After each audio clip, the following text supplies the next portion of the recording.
What is up, everyone? Justin is back. Thicker Than Blood podcast, Combat Chat. Want to have a video where I talk about the lightweight division because of the spectacular performance that just happened between Dan Hooker and Dustin Poirier. So, let's get into it. A little bit of lightweight mayhem right now. So, let's have a talk, man. Dustin Poirier comes out with an astounding victory over Dan Hooker. Put on an absolutely spectacular fucking performance. And then on top of that, you got Dan Hooker, who was in the fight the whole time, man. It was a great fight. Dustin Poirier won the fight. But Dan Hooker was in there, man. He went toe-to-toe with Dustin Poirier, and in my opinion, he won the first two rounds. The third one obviously started to go in, I think, in Dustin Poirier's direction. Fourth one still in Dustin Poirier's direction, but Dan was still in there. And then the fifth round was dominated by Dustin Poirier. It seems as though when Dan Hooker gets into these 5-round wars, it seems as though those ending rounds start to kind of not go his way. But Dustin Poirier wins. So what's next for Dustin Poirier? Miles Jury just did a live stream where he was talking about that specifically. He's done a couple of posts about that as well. And a lot of people are saying the next thing for Dustin Poirier is Conor McGregor. This gets me so beyond fucking angry every time I hear this fucking guy's name, because the sheer fact of Conor McGregor is retired now. He's fucking retired. So, what is all this talk about Dustin Poirier rematching Conor McGregor, man? Like, granted, I want to see it, but it's not going to happen. So why are we talking about it? Do you really think Conor McGregor is going to come out of retirement? He's full of shit. Going to come out of retirement and fight Dustin Poirier. Really? Come on, man. It's not going to happen. It's not going to happen. He is going to sit out until somehow he can manipulate his way into a number one contender spot against someone who he believes he can beat, or an immediate title shot at either welterweight or at lightweight. I don't see him going back down to featherweight. I don't see him making that cut. There's no reason for him to do that. If he's almost getting a fucking title shot at welterweight for doing nothing, there's no reason for him to do that. So, Dustin Poirier, I would love to see him fight Conor McGregor. In a perfect world, I would love to see that rematch, because then Conor can get into the mix the right way.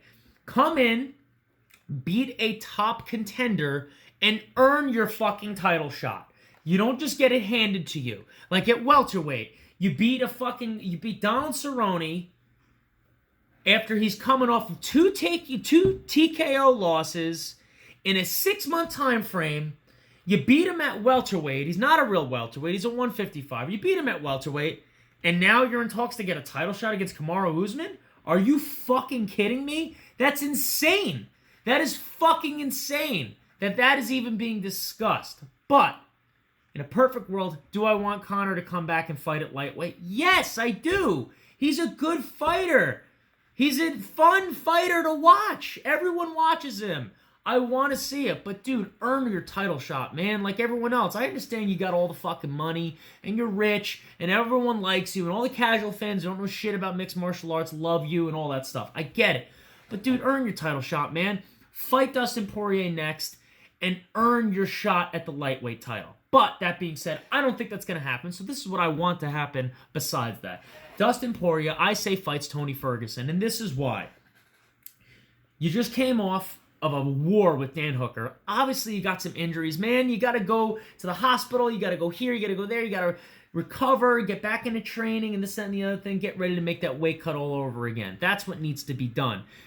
Tony Ferguson just came off a devastating loss against Justin Gaethje, where he was dominated and suffered a ton of fucking injuries. He's got to recover too. He suffered a lot more damage, it seems, than Dustin Poirier did. He fought a little while ago. Maybe he's a little more recovered since then. We all know that Tony Ferguson can recover faster than pretty much anybody after that fucking injury to his knee that he suffered when he tripped over the fucking wire, fucked his knee up, got surgery, came back, and was fucking killing it. Fought Anthony Pettis, and it was awesome. I want Dustin Poirier versus Tony Ferguson next. I understand he lost and Poirier won, but that's one of the guys that Dustin Poirier hasn't fought yet, and it's a good fight and it's fun. I understand he lost to Justin Gaethje, and then Dustin Poirier has a win over Justin Gaethje, so I was like, oh, well, why is he going to fight someone that just lost to someone that he beat. It's MMA math, man. It never adds up. Doesn't work that way. Dustin Poirier fights Tony next, man. That's awesome. All that does is secures his next fight being against the winner of Justin Gaethje and Khabib. Because if he does win and he fights Justin Gaethje, just say Justin Gaethje loses against Khabib. If he fights Khabib next, okay, man, you earned it. You beat two tough guys. You earned your fucking rematch against Khabib. If somehow Justin Gaethje wins, who the fuck doesn't want to see that rematch? Justin Gaethje versus Dustin Poirier again? Oh my God, it's spectacular. As far as Dan Hooker goes, dude, you got Charles Oliveira right there, bro. Yes, I understand that he's coming off of a nice win streak, Charles Oliveira. Dan Hooker lost, but dude, he didn't get knocked out. He didn't get submitted. I think that's a great fight. Who doesn't think that that's fun? Who wouldn't watch that? Oliveira versus Dan Hooker. It's great. If Conor McGregor is in the mix, really in the mix, there's so many more fun fights to make and moving shit around. But he's not, man. He's retired. Come on. So, I think Dan Hooker versus Charles Oliveira is fucking awesome. I want to see that. Dustin Poirier versus Tony Ferguson. That, I think, is the fight to make next. And you know what? If you don't like that, I don't hate Dustin Poirier versus Charles Oliveira. Or fucking, I don't hate Charles Oliveira versus Tony Ferguson next. That's a great fight. Any way you dice it, there's just a clusterfuck of fun up at the top 5 of the lightweights. And again, Conor is still in there at number 4. I don't understand how or why that's fucking possible.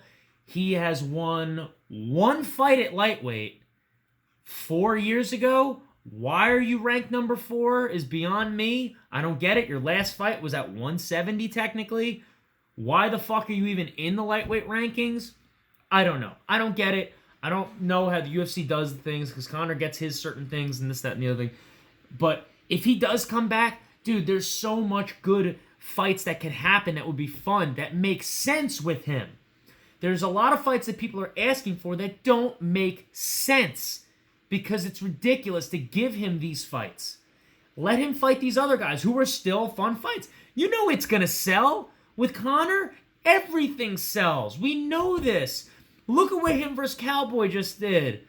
They paid him like $3 million for that, and Cowboy got like $200,000, which is, to me, is painful and stupid that they did that. But clearly the guy sells. I think that pay-per-view, it not only was it not for a title, wasn't for a number 1 contender spot, wasn't even in the right fucking weight class, and that headlined the card. That did, I think, $11 million at the gate. $11 million. I think the one at Madison Square Garden versus Masvidal and Diaz did half that. Think of that for 1 second, okay? Both fights really meant nothing. What did they really do? Except boost the stock on Masvidal and Diaz. What did it really do? Nothing. The BMF belt, the made-up belt that doesn't mean anything, which is still badass, don't get me wrong. Fight was awesome. I loved it. I hate how the fucking doctors in New York stopped it. It was fucking bullshit. That fight could have kept going and it would have been even better. Okay? But it meant nothing. It meant nothing. And this fight really meant nothing. Okay? This fight meant absolutely nothing for the rankings and moving the division in any which way, shape, or form. Did $11 million at the gate. $11 million. People are wondering why they don't want Conor to fight right now. Dana White came out and fucking said it. Why would I waste a fight on him right now when there's no live gate? I got to pay him at least $3 million plus pay-per-view points. There's no live gate. That's without merch, selling the merchandise. You know this guy is going to bring in $10 million at the gate. With his name alone, you could put him in there fighting a fucking homeless guy. It'll probably bring in $10 million at the gate. So, that is what I think about what's going on. Let me know what you think in the comments section below. Thicker Than Blood Podcast on Instagram, at Thicker Than Blood Podcast. On YouTube, my YouTube channel with Kyle is Thicker Than Blood Podcast. Go there, subscribe to us, watch, comment, send us messages. Let me know what you think. I want to hear what you think about this stuff. I want to know what you hear about Conor McGregor's retirement. I want to know what you hear about what's next for Dustin Poirier. And I want to know what you think is going to happen in this card coming up at UFC 251. I've done videos about it. Someone tell me what they think the outcomes of these fights. Their whole card is stacked. Tell me what you think. I want to make more fucking videos about it and talk with everybody. Let me know what you think. Justin Morrico, Thicker Than Blood Podcast, Combat Chat, and I am out.